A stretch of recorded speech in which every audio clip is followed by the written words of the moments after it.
All right. So this special edition of the Pitchfork Podcast is coming to you live. And we're going to be discussing tonight why I think Chaz did nothing wrong. Or Chop did nothing wrong. Chaz, Chop, whatever you want to call it. Why I think they did nothing wrong. Now, I understand that some people are going to be very triggered by this podcast. And to be quite honest with you, I don't give a damn. I want people to know the truth about these Patriots. These Patriots who tried to save the country. These Patriots who fought back against the system. These brave Patriots. And if you don't think that I'm right about that, you can call in. The number to call in is 253-203-6784. Again, the number to call in is 253-203-6784. Once again, the number to call in is 253-203-6784. I want to know, what do you think? Do you think that these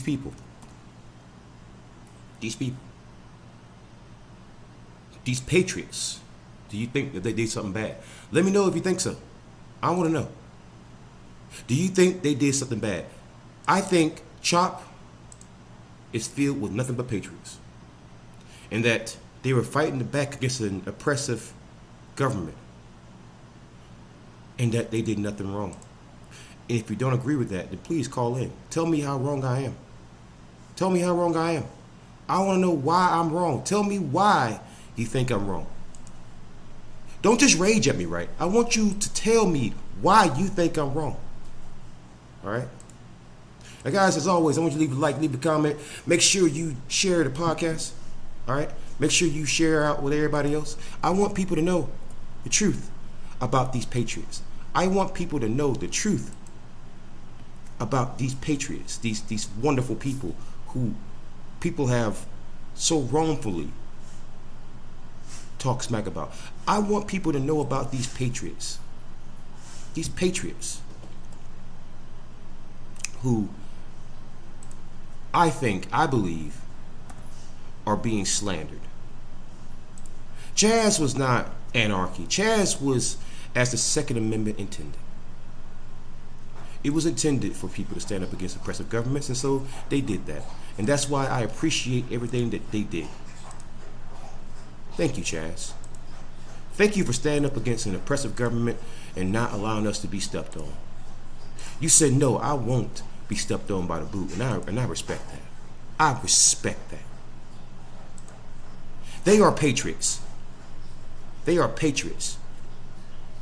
And I don't care what you say. I don't care how you try to degrade them. They are Patriots. Patriots. Okay? Patriots. And you will treat them as such. You will not degrade or denigrate them. You will treat them as Patriots because that's what they are. I appreciate all that they've done. All that they've done. I appreciate. Chaz, Chop, they are absolutely everything that they did was necessary. Everything that they did was completely necessary. And if you don't agree, you call in 253-203-6784. Once again, the number to call in is 253-203-6784. I want you to understand something, right? I'm right here. I am waiting for someone to prove me wrong. Prove me wrong. Let me know how I'm wrong. If I am so wrong, if I'm so incorrect, tell me why I'm wrong. Don't just shout it at me. Don't just scream it at me. Let me know that I'm wrong. Let me know that I've done something horrible. But until you do that, right? Until you do that, Chaz, they are good people. They are good people. I don't care how much you don't like them, how much you may despise them, how much you may think they're bad people. Everything that they did fits the Second Amendment. Everything that they did fits the Second Amendment. Everything that they did fits the Second Amendment. Everything. All of it. All of it fits the Second Amendment.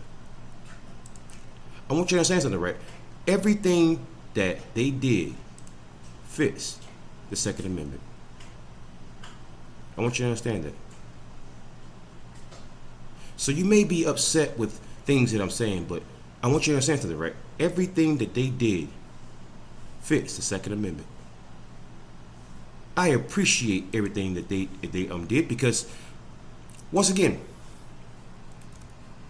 when a government has shown you they are tyrannical, when the government has shown you that they won't change, and when you've been asking, you've been pleading, and that government doesn't seem to care, they just continue to abuse you, or they continue to mistreat you, well, you invite that. You invite that. You deserve what you get. You deserve all the hatred. Now you want me to get into what I mean by this? Is that what you want? Do you want me to get into what I mean by this? Do you want that? Do you honestly want that? I don't think you want that. See, if I were to go into this thought experiment about what happened with Chaz, I guarantee you will walk away feeling a lot differently about it. You wouldn't be so cavalier about it. At least you look very stupid doing it. You look very stupid doing it. I'm not sure why there's some people out there who elect to defend police officers and defend their every action, no matter what happens. It's almost a suicidal notion, almost, you know? Almost.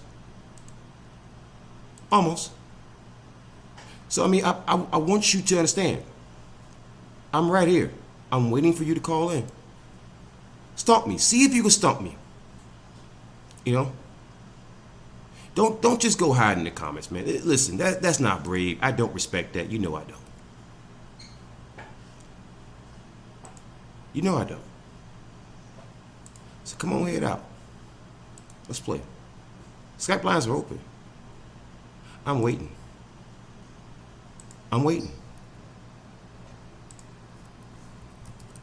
Tell me why I'm so wrong about Chaz or Chop.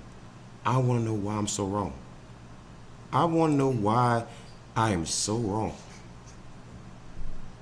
Why what I'm saying is so terrible.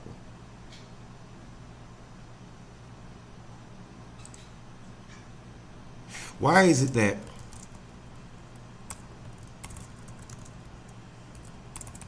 whenever a police officer does something awful, right, I'm always told to just get over it, or it's almost glossed over. But then when I point out things that they've, things that people have done, the citizens, that's when all of a sudden people become brave. And it's very, very bizarre how that works out. You know, it's very bizarre. It's bizarre in that the deference is not given to the citizen. The deference is given to the state soldier. That's the part that I find to be the most disgusting. The deference is not given to the citizen. The deference is given to the state soldier. That's what I find so goddamn disgusting about this. Now, I'm going to give you guys a link to my Discord server. I'm also going to give you guys some links into everywhere else where you can contact me. If you'd like to participate in the show, dial 253-203-6784 or join my Discord server's stream room voice chat. And here's a link. So see, again, I don't want to hear people bitching and whining.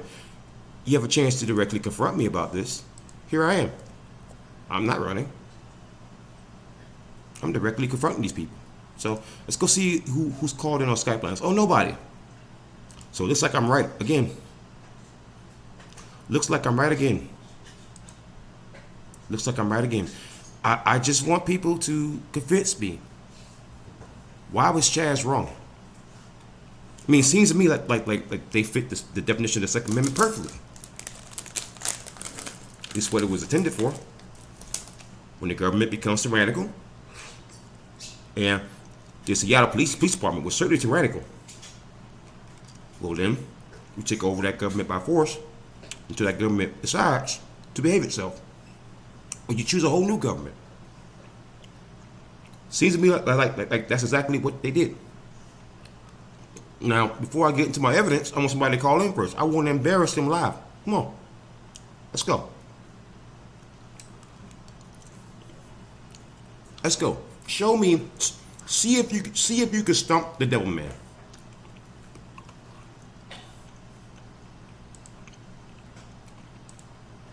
See if you're gonna be the magical one who stumps the devil man. The Second Amendment was intended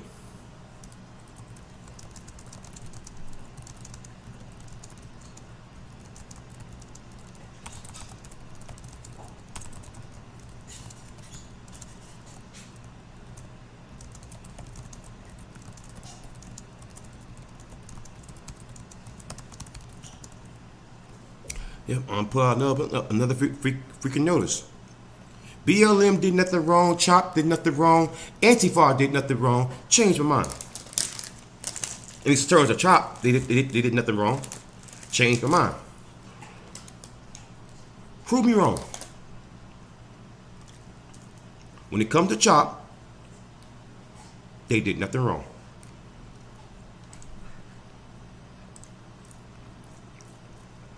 Changed my mind.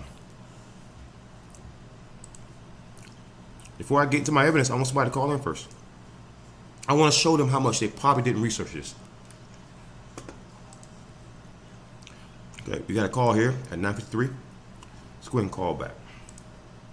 All right.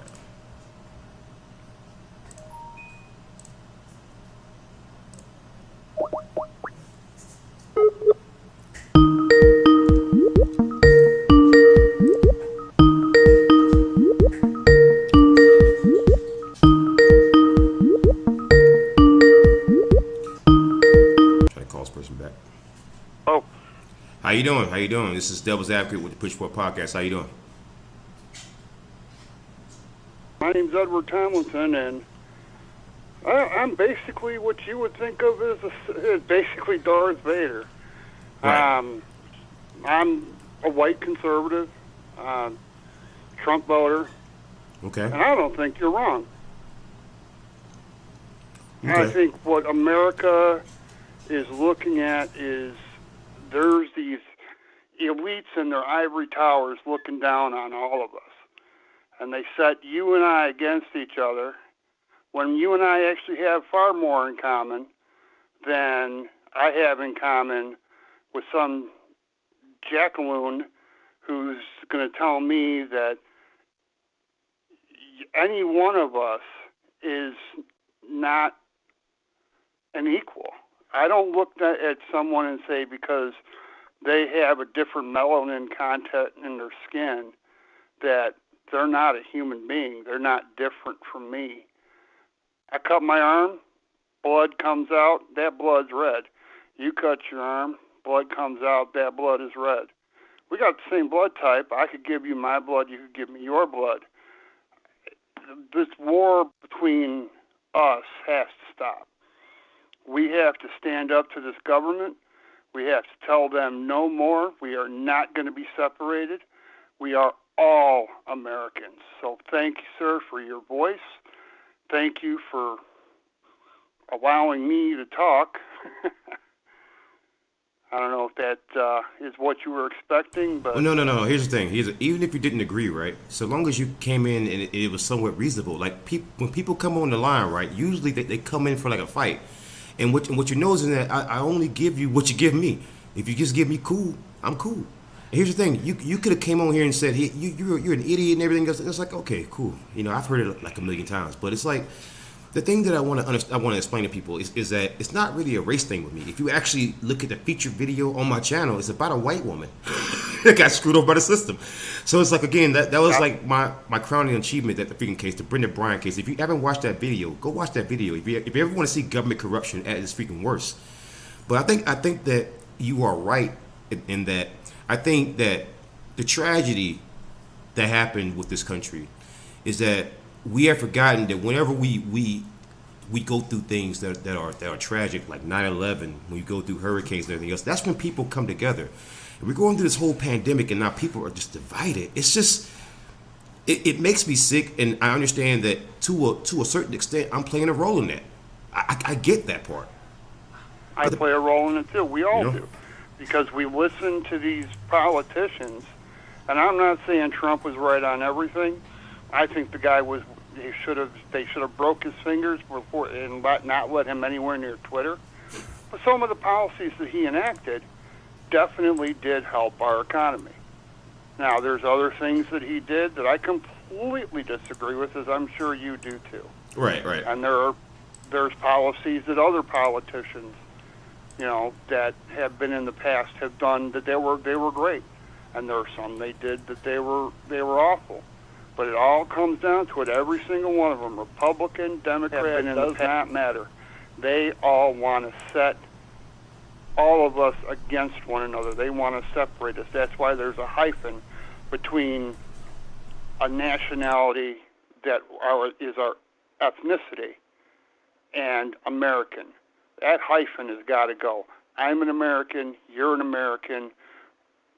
There's no reason that this should continue.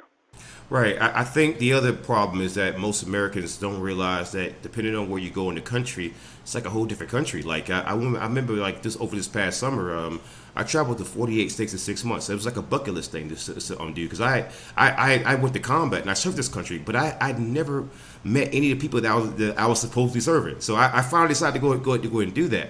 And when I tell you, it's like a different country depending on where you go. One place, you can open carry guns and it's not unusual. Other places, if you have a gun on you, it's like you're a goddamn Nazi. So it's like yeah. So it's like, again, it's so bizarre to see so much different stuff around the country. But the one thing that I did notice, that was very, very common is that people, when people go through things, they can either have two reactions. They can band together, or they can start looking for people to blame. And I think that we've reached that point where it's a lot of people in this country are looking for people to blame. What do you think about that? I think you're absolutely correct. I think that nobody wants to take responsibility for their own actions. They want to erase history. I don't want history erased. I want people to look back at the mistakes that we have made. I want everybody to look back and say, we did this. The Trail of Tears happened. Slavery happened. Illegal hangings happened. All of the horrible things that happened in our history, I want everyone to know about it. I want them to look back and say, we were not perfect, but we can do better. And the only way we're going to do better is to know what we screwed up. Well, here's the thing. Like I think some people think that I just want to beat people over the head with the whole slavery thing. The thing about it is that I want it to be a thing of the past too. The problem is I don't think the country has actually healed from that yet, and it's fucking apparent. It's just apparent. Oh, no. It's just, and that's why I say I think at some point we gotta just have like an honest conversation. I think that black people have to at some point calm down long enough for people to talk to them, because you understand. With some black folk, and I've been guilty of this. Some of them just rage out on you, and it's like, okay, I'm trying to talk to you, Yeah. right? But then, then you have that the other side who's just so freaking dismissive, and so I think that you have people who just don't talk to each other. You got whole people in this country, right? They can have the same rights as the other person. But depending on where you're from, they won't even talk to you. Yeah, see, I don't understand that. But when I grew up, I had my dad's dad. He escaped the South. He was originally from Arkansas. My great-grandfather was the Grand Kleagle of his Clavern. So that ought to tell you that I don't come from a good history. But my dad's dad got away from that, moved his family to Chicago, changed everything, taught his children that it doesn't matter the color of your skin, it matters who you are. And if someone's a piece of crap, they're a piece of crap. It doesn't matter what color they are. It doesn't matter what way they pray. And my dad taught that to me. My grandfather, my mom's dad taught that to me. My mom, she was a different type of person. I learned what hate could do to someone because she hated people from the south of the border, and I couldn't stand it. For a while, I didn't talk to her at all. Well, here's the thing, man. I'm going to be honest about something. I'm going to concede something, man. Is that there's a lot of hatred within the black community, and it's not justified. A lot of people hate you just because you're white. You haven't done anything to them, just because you're white. And I'm pretty sure you've met people that's like that. I've met people that's like that. I'm related to people who's like that. You know, so I've had those kind of thoughts too. You know, and the one thing that kind of pulled me back from that was that I kind of realized, you know, when I traveled the freaking country, I realized I met a lot of poor white people, man. When I went by West Virginia, that's the first time I ever seen people sleep on like dirt floors. You know, that was a pretty fucking. I heard about it, right? But it's another experience to kind of see it, right? Because you realize the problem with wealth inequality in this country it's a real problem. Like you go to places like Washington, it's not just like the rural red states, right? You go to like Washington D.C. And I remember I stayed at this place called the Washington Plaza Hotel. I wanted to go back there because they served these little sliced steaks and it was just delicious. But I'm driving past and it's like this DC like suburb. And when I say I'm driving through mansions and like 5 seconds later I'm in the hood, it was just like that. Like it was like a dramatic change.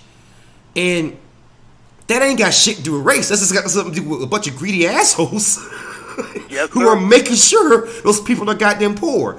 Because I guarantee you, you know, if I were to go over to goddamn China, they don't give a fuck if you're white, black, Asian. Yeah, no.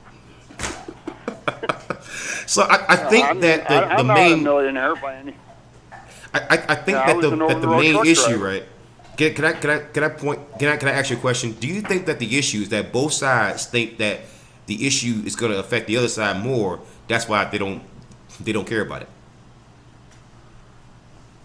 Yes and no. I think someone hasn't come along to communicate where both sides are willing to understand. It's not like they can't understand. There has to be a willingness to look at both sides and go, there's a common ground. I don't know if that makes sense, but that's kind of what I think. By the way, if I go silent, I'm just muting myself. I'm letting you talk because again, you know, if you just come at it, I'll let you say most anything, you know, because I think that the conversation has to happen at some point. The reason why I make all these shocking titles and everything is to get your attention. That's the point of it. Like again, I've been in a lot of meetings around the country with people who associated with BLM. The one thing that we do, the whole point of it was to try to hello Commander Base in the chat, but the point of it is to shock people so much to get your attention. We took a page out of Eminem's book, out of Marilyn Manson, even though certain things that he's involved in right now, I'm not sure you want to get behind, but we're going to leave that alone. He's been accused of rape. I mean, again, if Marilyn Manson is accused of anything freaky, it doesn't really shock you, does it? I mean, come on. You know, there's less shocking characters, but the one thing that the reason why we do the things that we do is that it gets your attention. That was the reason for the Million Man March. That was the reason for the nonviolent things. That was the reason for the black suits with the Black Panther Party. That was the whole point of it. You know, showing up with the open arms is that just talking to people normally we can never get people's attention, and it's so unfortunate. It's like you have to go to the freaking extreme just to start a conversation. Yeah, and it's sad. We shouldn't have to be extreme to converse. I mean, that wasn't how it was, you know, when we wanted to make this country, you know, 250 some odd years ago. We didn't. There people got together and they conversed together, and they set down the rules, and it wasn't a perfect thing. I mean, there were people in bondage. That's not perfect. All men were not created equal in 1776, not in the eyes of the founding fathers, but we fixed it. we fixed it to a degree, and then things progressively got better. Dr. King came along and gave a vision that we should all listen to. Not the color of the skin, but the content of character. And it's sad that, 60 years later, we still haven't listened to one of the greatest speakers we've ever had on this planet. If you ever get a chance, there's a movie that's coming out, a documentary. It's a video I'm thinking about doing. Something you might be interested in. Have you ever heard of the NICS check? No. Or the NCIC check, where you could go and buy a firearm? Oh yeah. Do you know how that originally developed? Not 100%. I know that it came about. I believe in the '60s. They were trying to keep guns out of the hands of the Black Panthers. Well, specifically, they were going after MLK. So I mean that's going to be a pretty interesting, because J. Edgar, listen, I'm not trying to say that it was racist, but I'm saying that J. Edgar Hoover was a freaking ass. So we definitely need a freaking NICS check, because after January 6th, I think we need to do some background checks. There were some of those people that were wandering around down the Capitol building. I was like looking at them and going, "There's a bloody Viking there." Here's the thing. So, do you think it was an inside job? Somebody had to have some kind of intel. They had to know those cops were going to open that door. So there were cops there that were in cahoots with somebody. Who, I can't tell you. I obviously don't know, but there was something that just doesn't pass a smell test on that. Yeah, the thing that was kind of weird to me was the ease in which they just flowed into the Capitol building. It was like, I'm thinking to myself, just getting on a military post, you gotta show ID. I mean, yeah. But damn, you just walk right there into the building with the vice president, just willy nilly.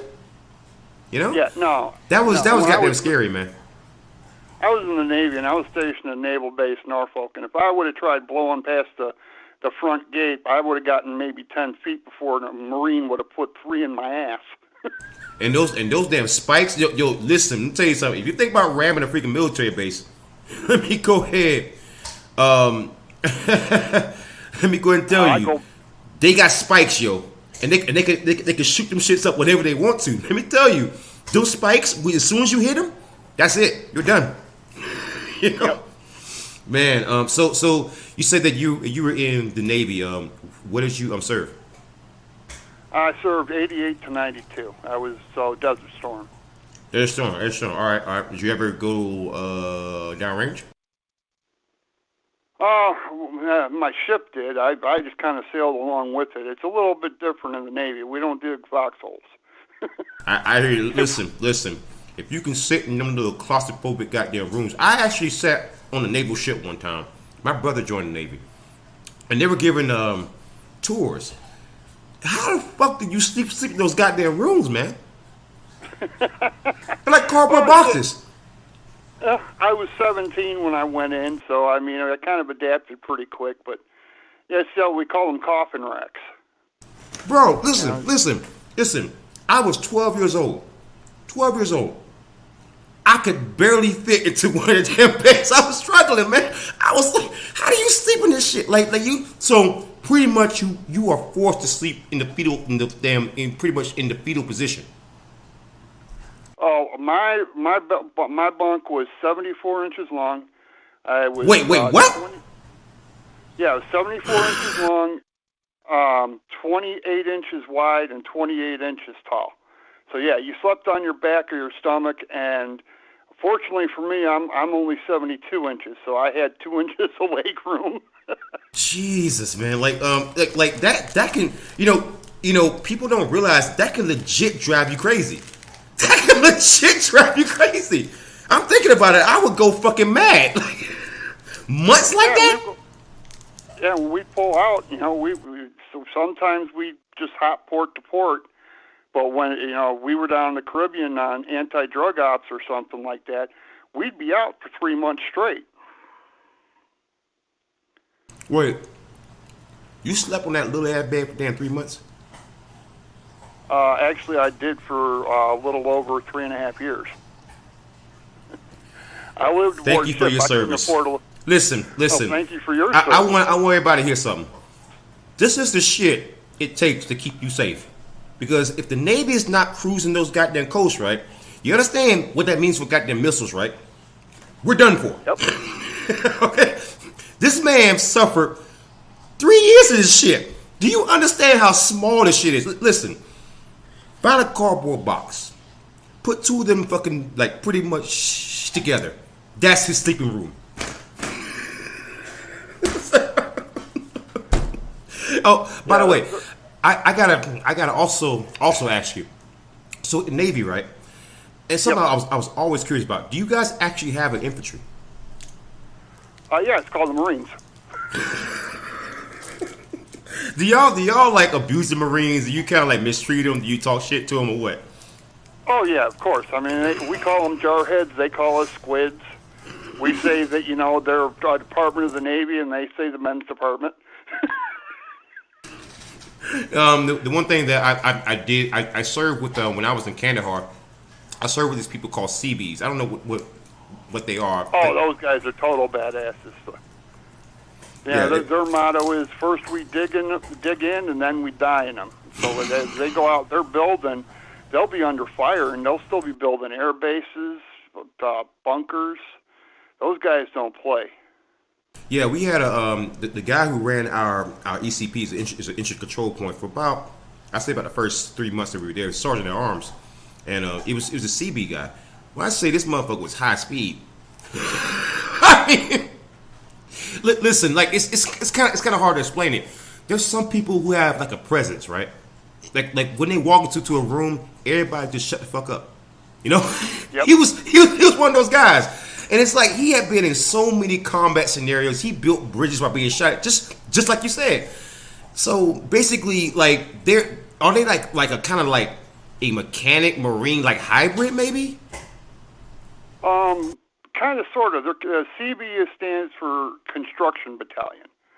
So what they do is they're the ones that land on the beaches right as the invasion's happening, and they're building piers and stuff like that to facilitate unloading of ships. They're, taking out bunkers. They're like the Army engineers. Except a lot more badass, because if they come across like on the beaches, they're pretty much digging ditches and shit. Yep. God damn, that's so basically like if we had like another like Normandy, they're fucked pretty much. Oh, yeah, they're there. Oh yeah, man. Yeah. They were there at Normandy. They were there at Iwo Jima. They were there at Okinawa. They were on Guadalcanal. I mean, that's where they originated at, and their tradition. They were in Vietnam. They were in Korea. I mean, every place that the Americas ever deployed Marines, they've deployed CBs. Yeah. The other thing I was curious about with the Navy was so when you're on the ship, right? How do you stop yourself from getting like seasick? Because you're on the ship for like months and shit. And I try to be on the ship for like more than like an hour, and it's just like, how do you adjust to that? You get used to it. I mean, I was lucky. I was never seasick. But there were guys that, they had to have the little patch behind their ear with the Dramamine, and, they were miserable for a while, and then after a while you just, and then you get to the point where, we're sailing through the tail end of a hurricane. Best night of sleep I ever had. And that was Hurricane Hugo. So it's crazy, but. Yeah, one last question about the Navy. So. Yes, sir. Why do you think there's this perception that the Navy is nothing but gay people? Submarines. Yeah, it's a running joke. 120 men go down, 60 couples come back.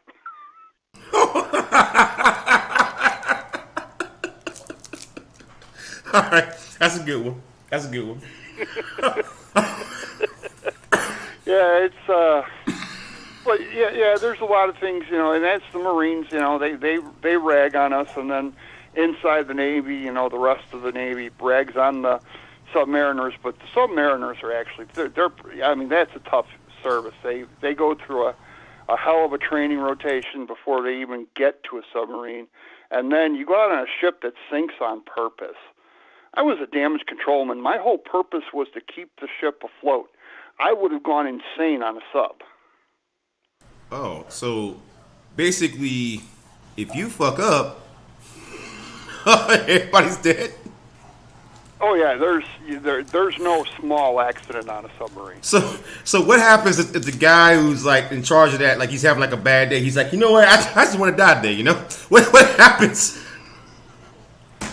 Well, there's controls on a lot of different things, in order to fire weapons, unless we're in war, there's got to be the weapons officer, the executive officer, and the captain. All three of them have to agree to deploy the weapon, and that's not going to happen. That's for nuclear weapons. That's for shooting at ships. But when the president says that, we're at DEFCON, I think it starts at DEFCON 2, they can deploy unrestricted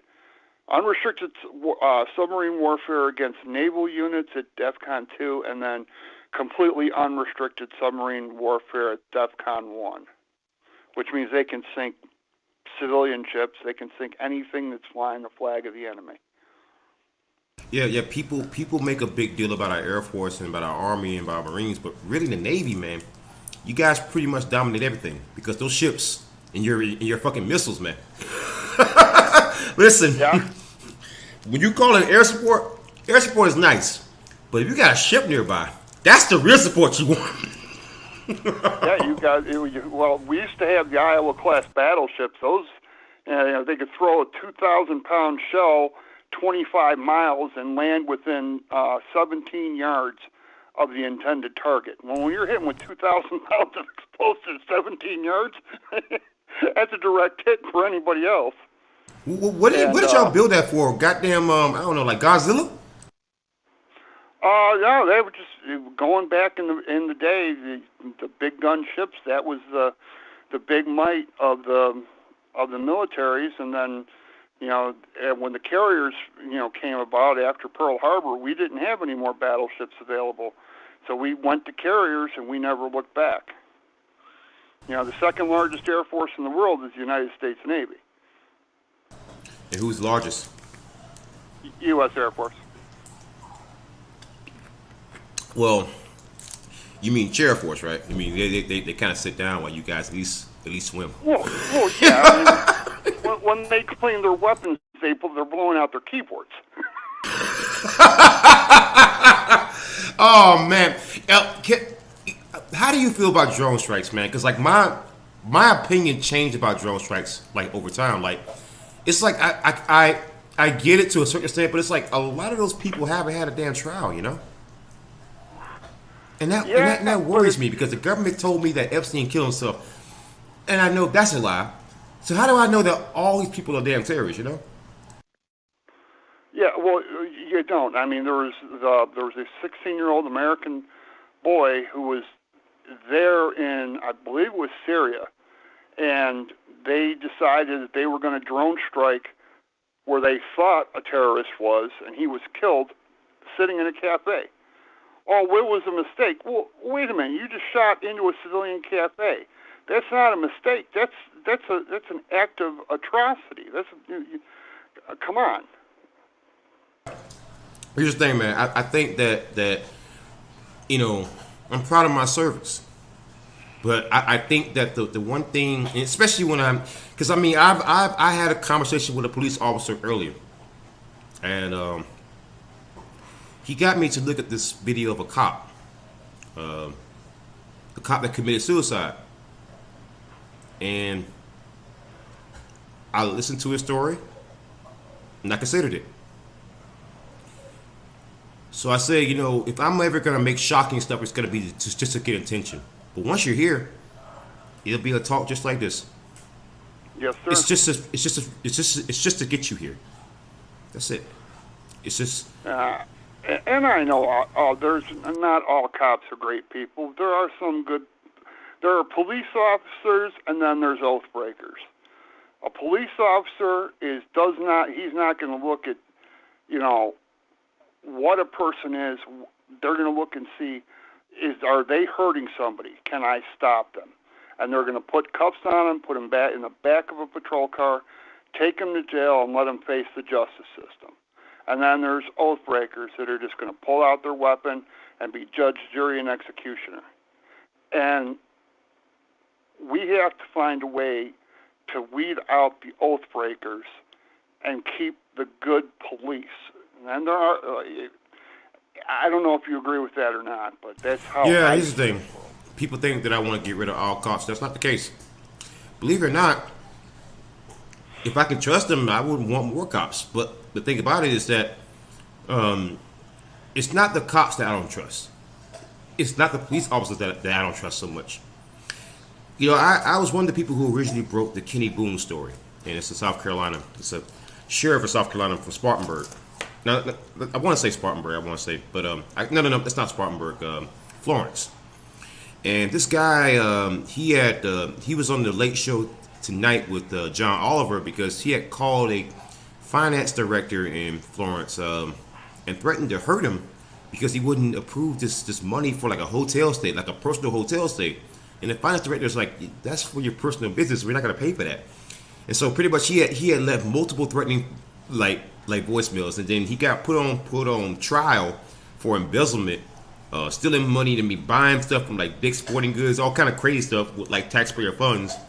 Then when they go to find him, he's beating up his wife with a freaking baseball bat, and also a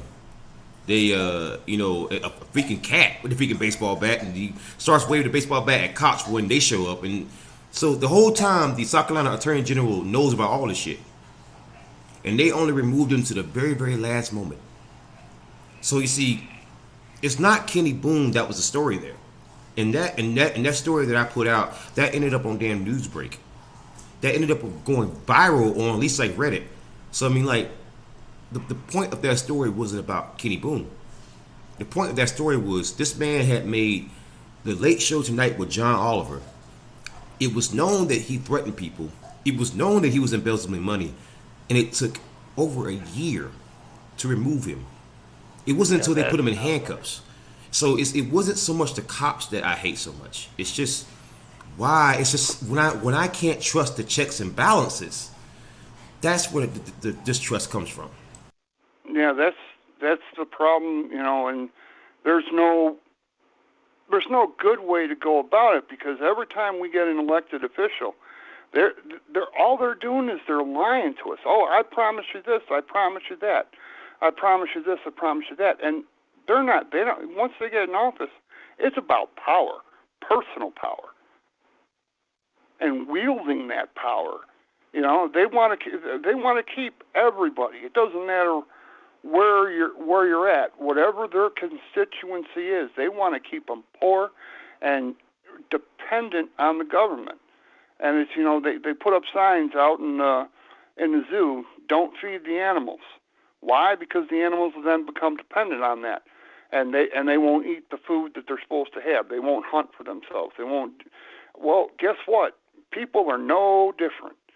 You start giving everybody a handout, and eventually they're going to say, well, why would I want to work? I don't have to work. I'm getting all these handouts. I'm getting it for free. I think we honestly wouldn't be fighting. I kind of suspected I wasn't going to argue with you, but even if you were combative, I was going to try a completely different approach tonight. I said, you know what? I'm going to try to have the conversation without getting angry. And yes, honestly, I'm glad that I did, because if I had met you for real, I might actually call you friend, man. Well, I don't see why you can't say it. I would consider you my friend. I mean, we've had a good conversation. There's no, just why couldn't we be friends? We couldn't be. The only reason why we couldn't be, because I'm nowhere near you. And that be a long distance relationship. That's kind of gay. I'm just kidding. I'm just kidding. I know you're a Navy guy and everything. I'm just kidding with you. I'm joking with you. No. I'd be honored, man. I would be absolutely honored.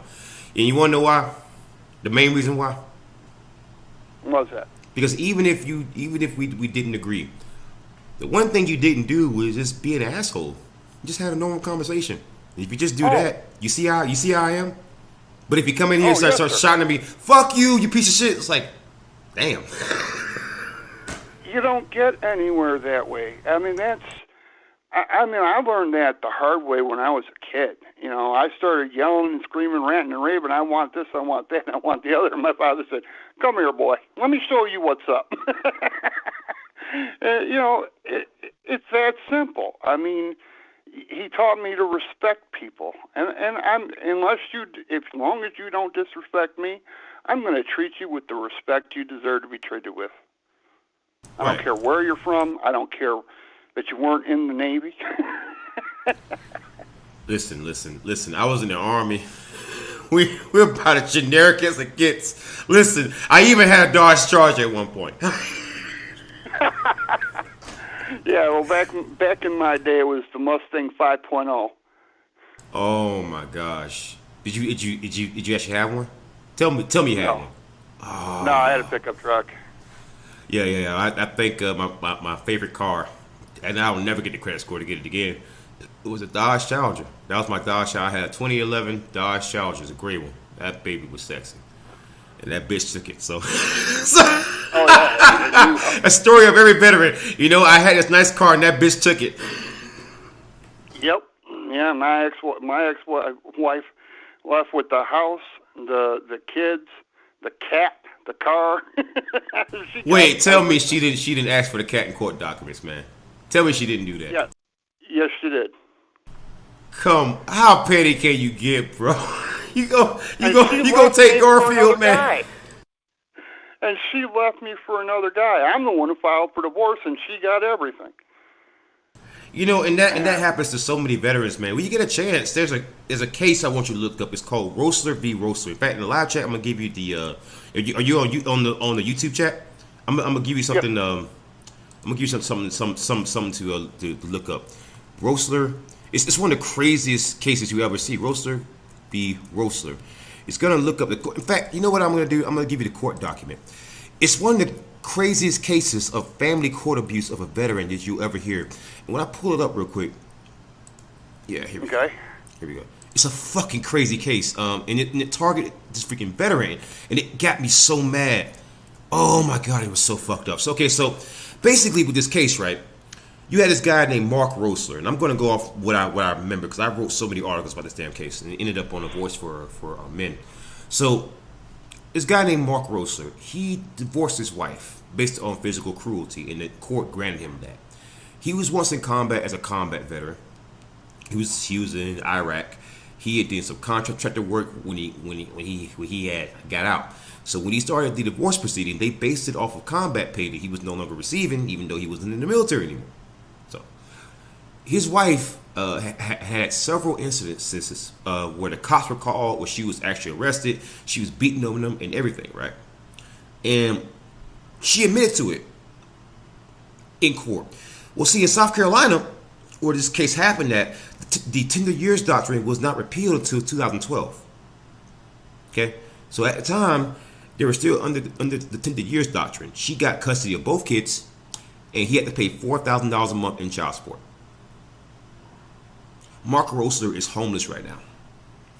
Oh, man. Yeah. That's how bad it gets, man. I had to pay $300 a week. So... Well, listen, that's fucking insane. What child needs that? Like that's that's another thing that I think causes a lot of the rift, especially with like a lot of men with the cops, you know, because a lot of times they end up enforcing a lot of these family court orders and stuff. And it's like I wish more police officers would speak up against that because it targets them too. Like I covered this one case, right? I wrote this article about how family courts target police officers. There's this one case in Georgia of this officer who had became a paraplegic because he had gotten injured while he was actually on freaking duty, and they use his PTSD against him in freaking family court. It's like he's the one guy who put his life on the line to save somebody else, and he legit did that, right? Yep. And they shit on him for it. It's like, come on, man, it's fucking cruel. Oh, they do it to firefighters too. I mean, if you're in any kind of service, military, first responder, you're going to get hammered because they know you ain't going to go and blow up the wife. You've got integrity, at least so most of them do. There's some out there that are they're nuttier than squirrel poop. And Darwinists, I'm lame. I'm not a boomer, sir. Here's the thing. I wouldn't worry about it. And here's why. Because I guarantee you've seen a lot of crazy shit that he ain't never seen. And Darwinists, hey, if you want to call in, you can too. But the one thing that I want to tell you, sir, is I appreciate you. I appreciate you. I appreciate you too. If nothing else, man, because thank you just for just having the conversation. Even if we don't agree with everything, and I'm pretty sure at some point we're not going to. But thank you for having the conversation. I appreciate it. Yes, sir. And if you don't know, most of the time I actually was muting myself just to let you talk. So, yep. You're welcome to call back at any point. In fact, in the chat, let me see if I can try to get you a wrench, man. Every time, let me try to get you a wrench. Because again, I try to at least, convince people to kind of like just to talk. I mean, and even if it's not to me, let's start a conversation, man. Let's just have a talk with each other so that we can stop the fighting, Yep. It's got to happen. Yeah. It is the elites, these people that are the millionaires and billionaires and trillionaires and whatever heirs, and the politicians with all their power, and they're using it against the peasants, the rabble.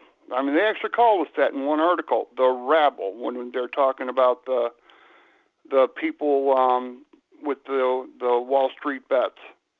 They were in complete panic over that because the rabble found out, we can screw them like they're screwing us.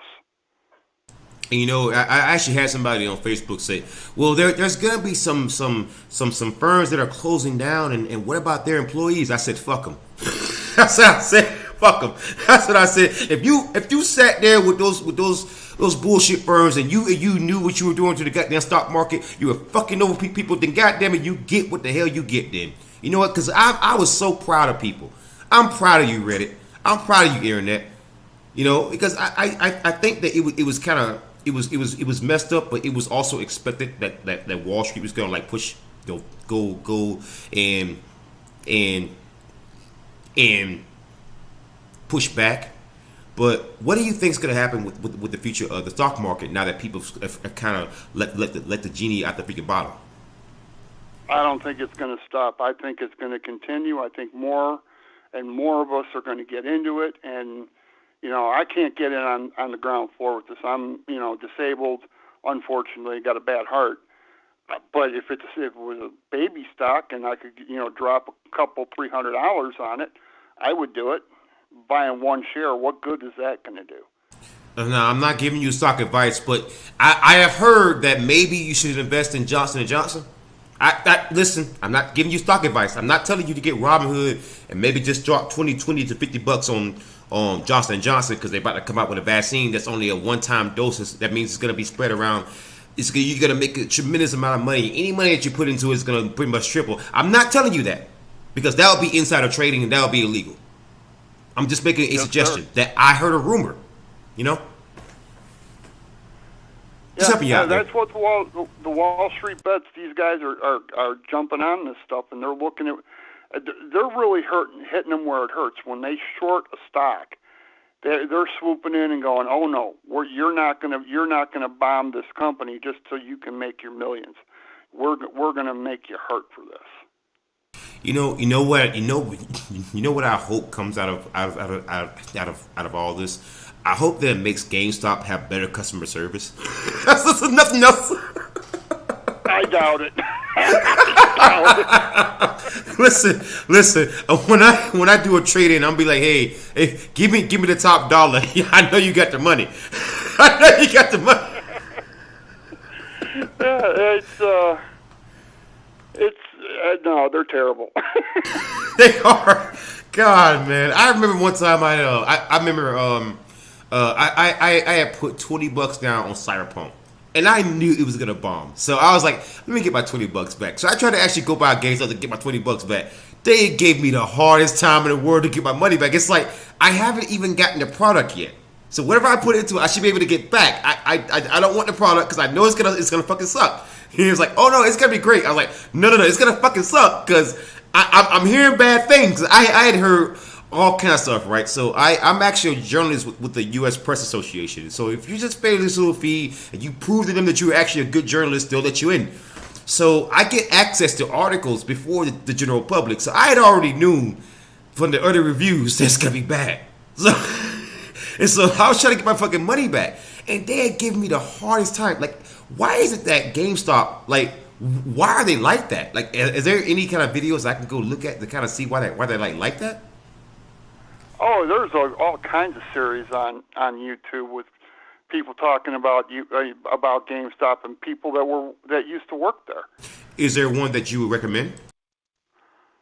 Off the top of my head, no. It's been so long, I can't even think of the people that did it. But there are people that there was one guy that they actually got an injunction against him for posting videos because he was talking about stuff that was actually going on inside the company and how they were purposely doing this stuff to customers. Wouldn't he be protected by some kind of whistleblower law? Or is that only like federal? I think that's only federal. I don't think whistleblowers are with private companies, but I don't know. I'm sure every state's laws are going to be different on that. Yeah, that's definitely horrible. I would love to kind of look into that. But hey, man, I gotta run. It's been wonderful. I do appreciate this. It's been a great conversation, sir. I really appreciate it. Hey, I thank you again, man. Be safe. Wear a mask, man. Don't get sick, please. Yes, sir. You do the same. All right, man. God bless you. And God bless you too, man. Be safe. Bye. All right, peace. You know what?